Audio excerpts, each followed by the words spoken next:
Uh, this is another episode of Coffee with the Homies. Of course, I'm Lauren Senegal, also known as Black Coffee Man.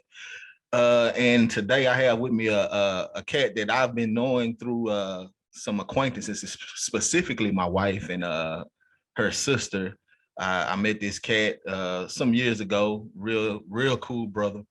Who also happens to be a podcaster himself. And if you never listen to them, if you never follow them, I advise you to do so, man. They speak on real topics, bro.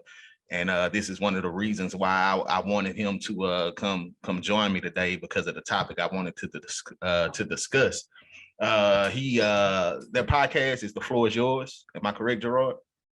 Yes, The Floor Is Yours podcast LLC. And the reason why I stress that, because there's a couple others that popped up since we got started. And I don't want to go into the just The Floor Is Yours to take them to some other ones. Okay, bet. Well, man, I'm here with Gerod Ware. Of course, like I say, The Floor Is Yours podcast LLC. Tell me a little bit about what y'all talk about, man. What's some of the topics y'all hear? Oh yeah, so just hence the name, The Floor Is Yours. Our focus is really giving our community a voice, and our focus is on a number of things. We hit hard and heavy on relationships. I believe that relationships are the core of our existence. So we always promote building and fostering meaningful, healthy relationships. We talk about social issues. We dive into politics, and we go real heavy into the financial sector, whether it's credit, money management, home buying, just being good. What's the word I'm looking for? Facilitators of your income. So we know that you've heard us a lot, I'm sure, man. A lot of us didn't grow up with that teaching on how to handle money and how to manage your career, how to put yourself in a winning situation in this world, man, just so you can have a better life. And we hit heavy on those topics as well. That's what's up, man. Like I say, I've tuned in a few times, and some of the realness that y'all discuss on there, man, is almost related to especially when it comes to men, like barbershop talk. We kind of quiet in certain circles, but then when we get in certain areas, man, that vulnerability and that realness comes out in the discussions when you're talking to other brothers. And that's what I admire about you and what you got going on. And that's why I'm gonna jump right into it, because I don't want to keep you long. But I was sitting at the coffee shop the other day, editing some videos, man. And I don't know why the thought popped in my head, but I kind of looked around and what was going on. I was like, man, I really could use somebody to tell me that they proud of me or something right now. You know what I'm saying? Don't know why that thought popped in my head. I guess I don't know if I was feeling, some type of way, feeling, I don't know, vulnerable. I don't know what was going on. I'm not usually that type of dude. I grew up, with my daddy, giving me praise stuff. It ain't like it's something that I was missing as a child, because I got that from my father. But I don't know. I'm and it threw me for a loop, because I'm almost 40. I'll be 40 next year. And, I was sitting there at that coffee shop just looking around, man, and just, I guess, feeling almost kind of lost and broken. And it was like, man, I really could use some validation. And after I had that thought, I thought about, I would like to have a discussion on this topic. Am I the only brother out here at this age who's feeling like that? How important is, especially men our age? I know children need it, but men our age, men, who have families, going through life, dealing with life. How important is it for us to receive validation, and is it necessary for us? Yeah, it's a good question, man. And I like the fact that you posed a question, or your statement, you said you could use, and because I think that's important to point out, because when you cross over to it being a need, you have to question why a person needs validation, right? And a lot of times, without going too deep into it, people that actually need validation, there could be some issues around self-esteem, confidence, things of nature right there. Well, let me preface that by saying this. We are built for relationship. The highest functioning relationship happens when we're loving each other and you're receiving that love in return. Mm-hmm. And if you're in any kind of relationship, whether romantic, business, you want to know that your value added to that relationship. Would you agree with that? Oh, absolutely. Yeah. Yeah. So my point with that is that there is nothing wrong with validating others. It's only an issue if you need it. Okay. And I say it because there's going to be some times where people are not around to validate you or to encourage you. And are you able to self-regulate, in those moments? Yeah. And we've all heard about the different behavior disorders, whether it's narcissism, borderline, things of that nature. When you get into those personality disorders, and again, not to get too deep, but those like narcissists actually need validation. Gotta have. They can't function without it. Yeah. They can't have it. Yeah. And it's unhealthy, because it's usually in a way to feed their ego, to feed their insecurities or whatever it is. So saying all that to come back to answer your question, validation is absolutely, I think it's a good thing. It's only when it's a need, and it's a need to fuel my insecurities. That's the only time it's a problem. And that's why I guess it baffled me, bro, at the time, because like I say, it's not something that I have really just grown up like I don't need a good job. You know what I'm saying? Or for me to feel good about something that I'm doing, or but here lately, I've been doing a lot of self-reflecting and things like that. I think more so, and this is just from my point of view, just my perspective, and specifically for me, but others may feel this way.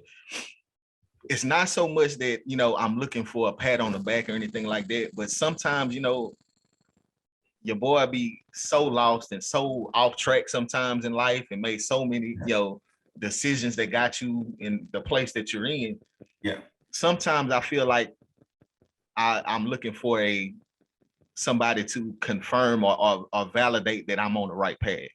You know what I'm saying? Like, okay, look, you taking the proper steps, to you doing what you need to do. You know what I'm saying? And sometimes when you don't have that, or me specifically, sometimes it's, I'm searching for somebody to say, okay, yeah, man, you're doing what you need to do. Keep heading in the direction that you're heading. Is that a healthy form of validation? Absolutely, man. I look in the business world we was talking about earlier. You get yearly, if not biannually, reviews. Yeah. Where they tell you your value to the organization. And if you're doing good, you expect to receive raises. Some organizations receive bonuses, right? And so those are healthy, man. And I'm just thinking about what you said to start the conversation. You say you hit 40 and it's almost like I need a heat check, a temperature check. Let me make sure that I am who I'm supposed to be. And that's important in your circle of influence, right? With your family, your closest friends, your employees. So it's absolutely right. And I think we'll be a fool to not just check in from time to time to make sure that what I'm doing is relevant to the people that I'm serving, because that's what we do as husbands. To the people that I'm serving, I want to make sure that what I'm doing is relevant. Because if not, man, you hear so many stories about people raising their kids, and the minute the kids get out of the home, they empty nesters. It's like, now what do we do? Because they've been just so focused on being parents that there wasn't the same effort put into being good mates, Yeah. So what I like how you said that you need a heat check, man. What are some of the ways that we can go about establishing those, I guess, like you say, yearly evaluations, for lack of a better term? Or what's some things we can put into place, even if we don't get it from other people, something that we can do for ourselves to say, okay, I may not be getting validated over here to know, or confirmed over here, but I can look at a list or say something, go back and read something. Okay, these are the marks that I'm hitting, for myself. Keeping me on the right track. Man, that's a good question, man. So there's a number of things. Of course, there's always the self-help books. And I'm telling you, there's a million of them, and there's different ways to self-evaluate who you are. The other ones I'll tell, man, it seems cliches, but man, that communication thing, like, as much as I thought I was a great communicator, I'm talking about 2 years ago, man, I just realized how off the mark I am. And if we're not asking the people who are or in closest relationship to us, if we're not asking them, we're Yeah. selling ourselves short. And I think Okay. it can That's be big. almost negligent. Yeah, right. Like no matter what you're doing, you just want to know that what I'm doing is right. And we talk about the love languages and whatnot. If I know my mate, I'm gonna be paying attention to her, just to get a little spiritual. Right. And First Peter says, "Dwell with your wife with understanding," honoring her as the weaker vessel. Some versions actually say, take in knowledge of her. So if I'm evaluating my wife, what's relevant, and what's relevant now might not have been relevant 5 years ago. 5 years ago, right? 5 days ago, as a matter of fact, but that's just how life is, man. That's how it is. And yeah. And it really changes who you are. So you want to make sure that I want to make sure I don't get complacent. I don't take the people for granted whose lives I'm in, when it comes to being trustworthy, things of that nature right there. So it's constantly evaluating, and it, I'm not saying that you have to be so formal and structured with it, but when I wake up in the morning, man, before I hit the ground, I'm evaluating like what happened the day before. Okay. What do I have to do this day? And it's not just me. How does that affect the people that's in my life? So I need to make sure that I'm a good father, that I'm a relevant father, that I'm a good mate, whether it's husband or we're just dating. My job, I ask questions like, hey, whoever my manager is, what am I doing? Am I meeting your expectations? That way, when something happens and you're being told that you're not doing it, it shouldn't be a surprise to you. Yeah, if that makes sense. That make a lot of sense, man. And you what you just described, as you was talking, I thought to myself, a lot of that takes discipline. That self-evaluation phase. It takes discipline, and you have to especially when you asking somebody else, to give you that feedback, you almost have to have thick skin. You can't be sensitive. You can't be, because you have to be willing to accept the truthfulness of what they say, because what they tell you might not be what you want to hear. You know what I'm saying? And I noticed that a lot of times, with people outside, that they ask you for your opinion and want you to tell you the truth about them or the situation, but when you express that, now it's a problem because it ain't what they wanted to hear. So we seeking it. Yeah, go ahead. I'm sorry. Go ahead. No, I was gonna say, man, you're right, man. And like any relationship, that's a relationship too. So you set those parameters. You say, hey, I want you to be honest, but hey, but don't be so rude that like, man, you're cooking stuff. I'm like, okay, So I guess what I'm saying is, when you go into those relationships or those situations where when you're looking for feedback from people, set the standard, man. Like, hey, I give you permission to be honest with me. But it might seem like redundant to say it, but you might need to throw it in there like, hey, we're trying to turn me down. But and just sit, and I'm going to do the same thing. So I'll tell you this, bro, and in your profession, I'm sure it's similar. Man, we were groomed to receive feedback. Like, it is a part of our advancement. And if you're not receiving feedback, it can really be a detriment to your progression. And and sometimes, to your point, you say you have to have thick skin. You do, because what I've learned is that someone may not be the best way at communicating their thoughts. So you don't want to limit their feedback because they're not a great communicator or very intellectual in the way they communicate. So I tell people this all the time, even if it sounds raggedy and an absolute lie, consider, one, what are they trying to say? So you might have to do the active listening. And hey, so what I hear you saying is that my cooking was a little salty. Is that what is that what you said? Like, yeah. And then, you ask those questions, but then you go also, man, you have to consider, even if it is ugly, could it be true? Yeah. Could it be true, man? It might be coming from a person that you think don't have your best interest in it. Because that's one of the words that gets thrown out there a lot is, man, he a hater, she a hater, or whatnot. Yeah. When I was grooming soldiers or getting feedback, getting feedback from my soldiers, I always consider like, what are they trying to say? And it couldn't be true. Man, Sergeant Ware, you work us too hard. You don't never let us go home.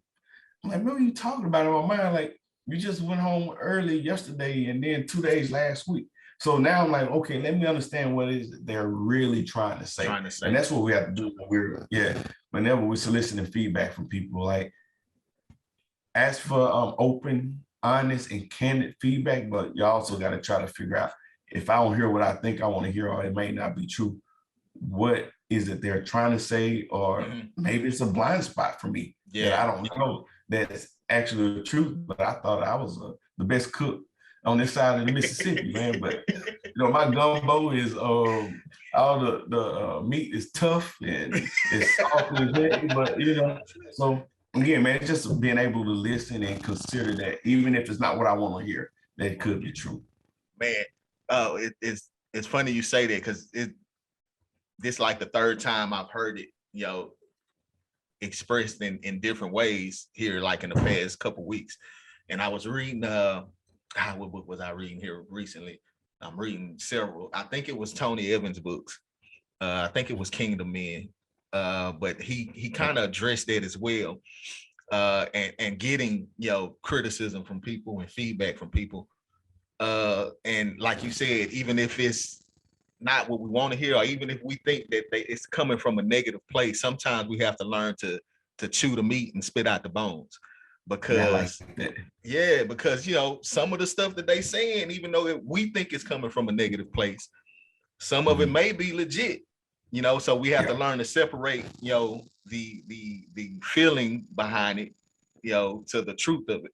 And that is something that I'm still trying to learn, because I definitely have a issue getting criticism or feedback from people who I think coming from a negative place. And that's something I have to open up to.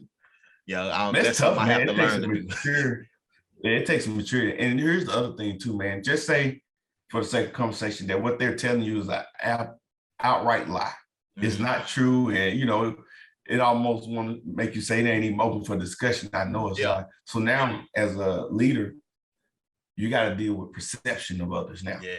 Like, what's giving you that perception, and whatever it could be, and learning to deal and address with that, especially in your family. So again, man, if I'm thinking about it from a point of validation, if they're saying like, Dad, you don't listen to me, or, husband, you're not, paying attention to me, and you, in your mind and heart, that you are, what's causing them to think that you're not paying attention? And it's worth dealing with if you're going to be the leader of that family.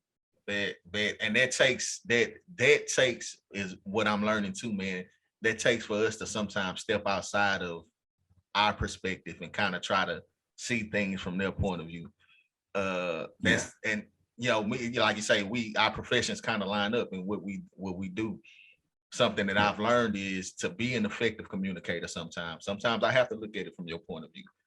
I might not agree with your point of view, but if I can see things how you trying to express them from your perspective, sometimes it gives me a clearer understanding of why you saying certain things or why you feel the way you feel, and then we can come to a happy compromise or to a medium ground where we can say, okay, I may not agree with what you're saying, but I understand what you're saying, so let me see how I can communicate what I'm feeling and what I'm saying in a way that you can understand now. Because that, man, a lot of my issues have been because of my lack of willing, or my unwillingness to see things from others' points of view. You get so caught up in, to me, this is the negative side of validation too, of needing validation. Sometimes you get so caught up in what you're trying to get from somebody else. Like, I need you to see me. I need you to see that I'm doing a good job, that I'm not seeing what you need from me. You know what I'm saying? So I'm seeing, okay, I need you to see I'm doing a good job. I need you to say, yo, yeah, you're on the right track. I need this from you. But because I'm so selfish in my perspective, I'm not reciprocating what you know, what I need from you, Yeah. you know, to what you need. And yeah, that's something I'm still trying to learn, man, as a 40-year-old brother, is to sometimes you gotta step outside of your shoes and see it from somebody else's point of view. And if you, in speaking from a validation point of view, if there's something that you know you need in life, sometimes we gotta give what we need. So, Absolutely, you know, if I'm needing that from somebody else, maybe I need to give, you know, somebody else some validation, you know, validate them, confirm them, you know, as well. Yeah. You know, a few thoughts came to mind. One, when you talk about, you mentioned understanding, and I was at the same time thinking about empathy, you know, Yeah. and how they go together, man.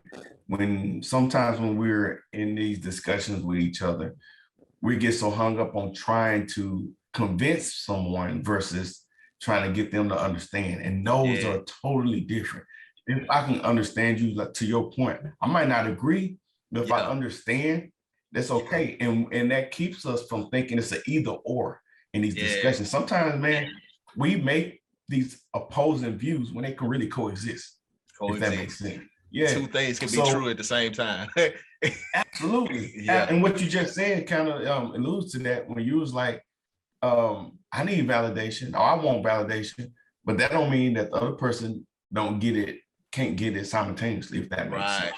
Yeah. Right. And the other part, man, too, is man, as we are trying to learn to coexist, what I'm learning is that, man, there's a higher level. You know, we can be compatible and learn to coexist, but the Bible talks about suitability, you know, and that's on some whole another level of understanding. So I think so many times we come with different value systems, different principles, but we're trying to coexist with different rules. And it's going to be a tough sale to do that. You know, I tell people all the time, man, that you got to subscribe to a value system that exceeds your own fears, your own selfishness. And that don't mean that you can't be fearful sometimes, or you can't be selfish, because selfish is not necessarily a bad thing, because there's sometimes you got to make sure you're good. But I can make sure I'm good without neglecting my mate. You know, so if I get that, what value system holds those principles? And I'm just going to say, for me, in the Christian faith. Oh, most definitely. Yeah. And it says, again, husband, honor your wife. You know, what says honor her as the weaker vessel. So a lot of times, you know, the society pushes this, and we're equal and we're the same. Now, when it comes to intrinsic value, we are the same. But when it comes to accountability in the relationship, you know, the man up there, he tells us that husbands are the head of the wife, like Christ is the head of the church. And the reason why I'm bringing that up, man, because when it's not going like we think, man, we got to have a rallying point to say, like, where can we get this to a point back to where let's throw the tiles in for a minute. Let's take a pause and let's validate each other. Let's tell each other how important we are. Let's play nice. Let's restate some rules, because this thing got ugly. You know what I'm saying? So yeah, and I'm saying that to say that we just need a value system that exceeds all our personal if you will. And that you have to have that foundation to fall back on. I correlated to work, man. You have these ground rules, you have these SOPs, you know, these procedures and policies. These are what we revert back to when, you know, chaos is going on. You know, when everything, all hell has broken loose around, everybody calm down. This is what we go revert back to. And I'm saying, like you, it's my faith in Christ that's the value system that I have to revert back to. Do I always follow it like I should? No, absolutely not. But it's there, and that's where I can go back, and that's the ultimate, I guess, self-evaluation, you know, book for somebody like me, is to say, okay, am I lining up with these principles, you know, in the word of God, like, you know, and, you know, can I go back and check, okay, am I walking in love? Am I doing the things that, you know, he's called for me to do in my marriage, in my relationships, and my interactions? And if I'm not, I don't, you know, if I'm not following it, then if that's not validating me, you know what I'm saying? Yeah. It don't matter what nobody else say, or tries to affirm. So that's important, man. Because again, man, it lets you know, like, no matter what anybody says, you know, I'm good. I'm confident in who I am. But if we're honest with ourselves, it feels good to be validated. Yeah, but most definitely. Is it a need? Nah, I'll stop from saying it's a need, but it's a nice to have. You know, we talk about the icing on the cake. You know, the cake is good, but you throw the icing on there, man, it just make it better. Make it better, man. Yeah, so that validation from your mate, man, letting you know, hey, you're terrific. Hey, you're a great husband. Hey, thank you for protecting us. And it just lets you know that you're doing what you want to be doing, what you should be doing, I should say. Yeah. And you just know that it's not, your efforts are not in vain. Yeah. That's good, man. Yeah. That's good. Well, G, man, I didn't want to hold you long, but it's definitely a topic I wanted to talk about, man. Just because, like I say, the thought kind of hit me out the blue. And I followed you, tuned in on your podcast, and I know that you be dropping some gems and some wisdom. So I appreciate you hopping on with me, man. Where can people tune into your podcast? And look for us on your favorite social media platform. We're on YouTube and Facebook, of course, and we're usually live on there. Sometimes we record and post it later. But if you just want to follow just our content and activity to see what's upcoming, go to LinkedIn. We're on TikTok. We're also on Instagram. So and we're expanding too, trying to get those things set up. We're actually in the works also of website created. So again, social media, the floor is yours podcast LLC. Make sure you put that in there, or you could end up somewhere else. And I'm not saying they're not good content, but they ain't us. They ain't just make sure you go to the right word, man. I feel you, fam. Well, man, I appreciate it. I would love to, get back with you, man, have you on again, and we chop it up about something else, because I think these things are necessary. These topics are necessary, and it's good to have somebody that you can pull from and that you can pour into, and vice versa. So I appreciate you jumping on with me, bro.